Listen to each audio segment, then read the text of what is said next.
Hai guys, selamat kembali ke Kupi-Kupi Go. Anda bersama saya Ikram.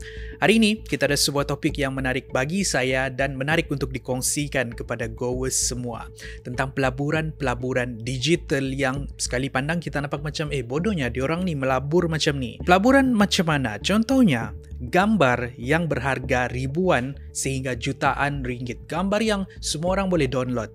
Gambar yang semua orang boleh tengok tetapi dijual dengan sangat-sangat mahal. Ada lagi yang membeli tu, itu adalah NFT. Salah sebuah pelaburan yang akan saya kongsikan pada hari ini. Selain tu kita ada juga pelaburan membeli tanah di Metaverse. Metaverse ni adalah alam digital, alam semesta yang wujud di alam digital. Dan ada tanah yang boleh dibeli di sana. Bukannya tanah betul pun. Pelaburan-pelaburan yang macam ni yang akan kita tengok pada hari ini. Ini adalah 4 pelaburan digital yang tidak masuk akal.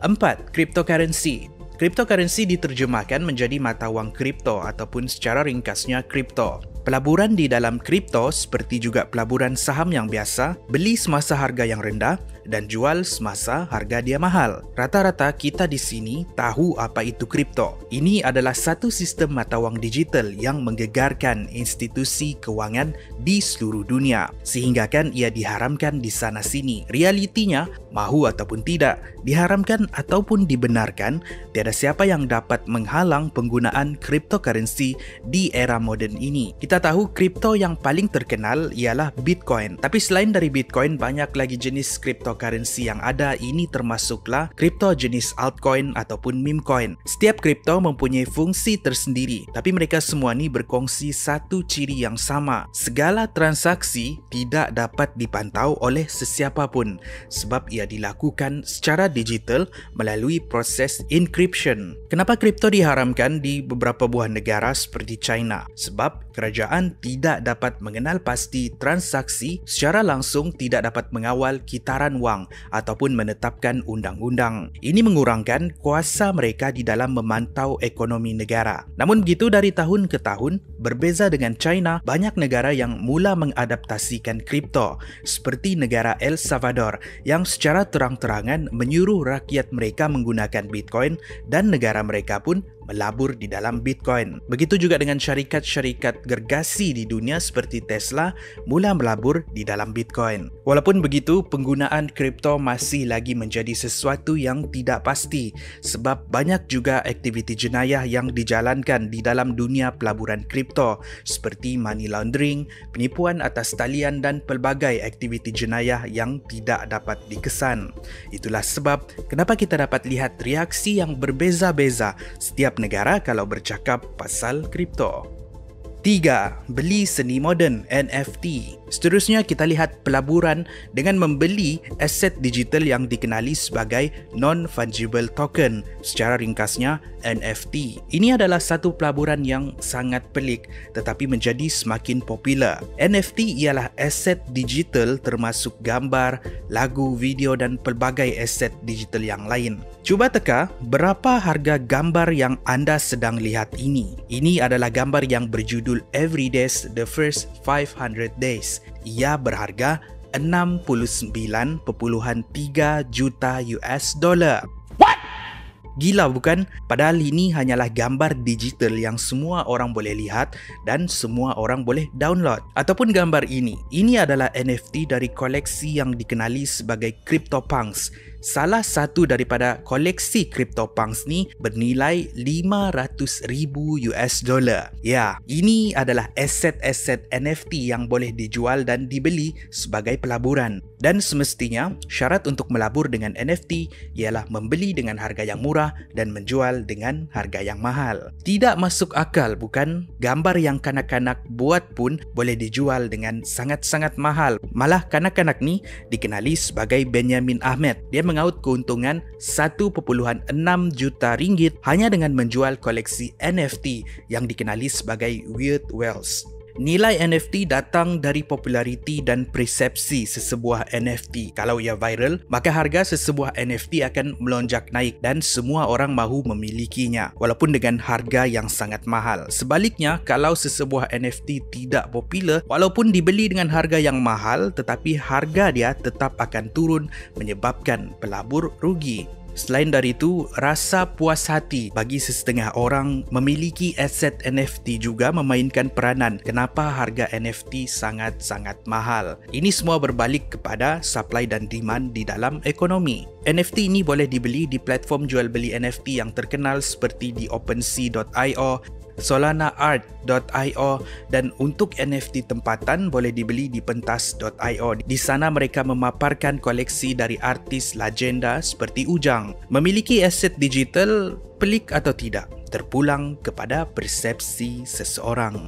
2. Blockchain games juga berkonsepkan pelaburan aset digital NFT. Tahukah anda yang seseorang tu boleh mengaut keuntungan dengan membeli karakter digital, bermain game dengan karakter tersebut, mendapatkan markah dan karakter dan markah boleh dijual semula. Ya, konsep ini dikenali sebagai blockchain games. Untuk bermain permainan ini tidaklah percuma, seseorang tu perlu melabur membeli karakter. Contohnya di XCinfinity.com, karakter boleh dibeli dengan harga RM800 sehingga RM3,000 terpulang dengan level dan ciri-ciri karakter. Karakter yang dibeli ini boleh digunakan untuk bermain game Axie Infinity dan mendapatkan markah dalam bentuk kripto yang dikenali sebagai SLP.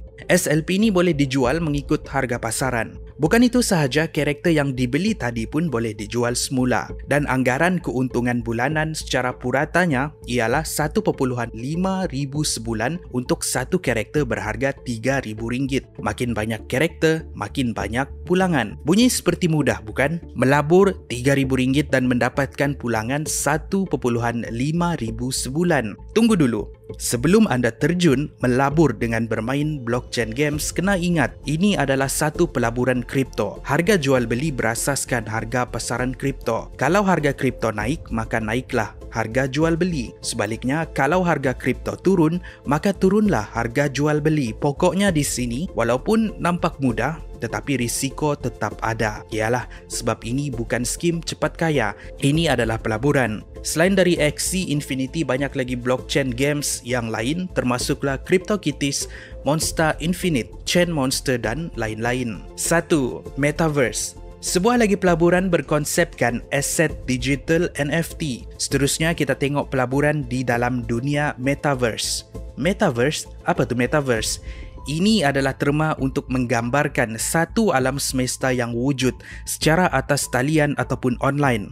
Dengan erti kata lain, ini adalah satu alam semesta buatan yang wujud secara digital. Di dalam alam semesta buatan dikenali sebagai Metaverse ni, ada tanah, ada rumah, ada kereta, ada karakter dan sebagainya. Dan ini semua dianggap sebagai aset digital NFT. Dan kepada mereka yang mahu memiliki aset-aset ini, perlu membeli dengan harga tertentu. Contohnya di Metaverse Sandbox.game. Di sana mereka menjual tanah, karakter, rumah dan sebagainya. Bukan itu sahaja, banyak juga Metaverse yang lain seperti Metaverse dikenali sebagai The Walking Dead Metaverse, Metaverse Pororoland, malah Facebook pun mencipta Metaverse mereka sendiri. Semua ini menimbulkan satu persoalan.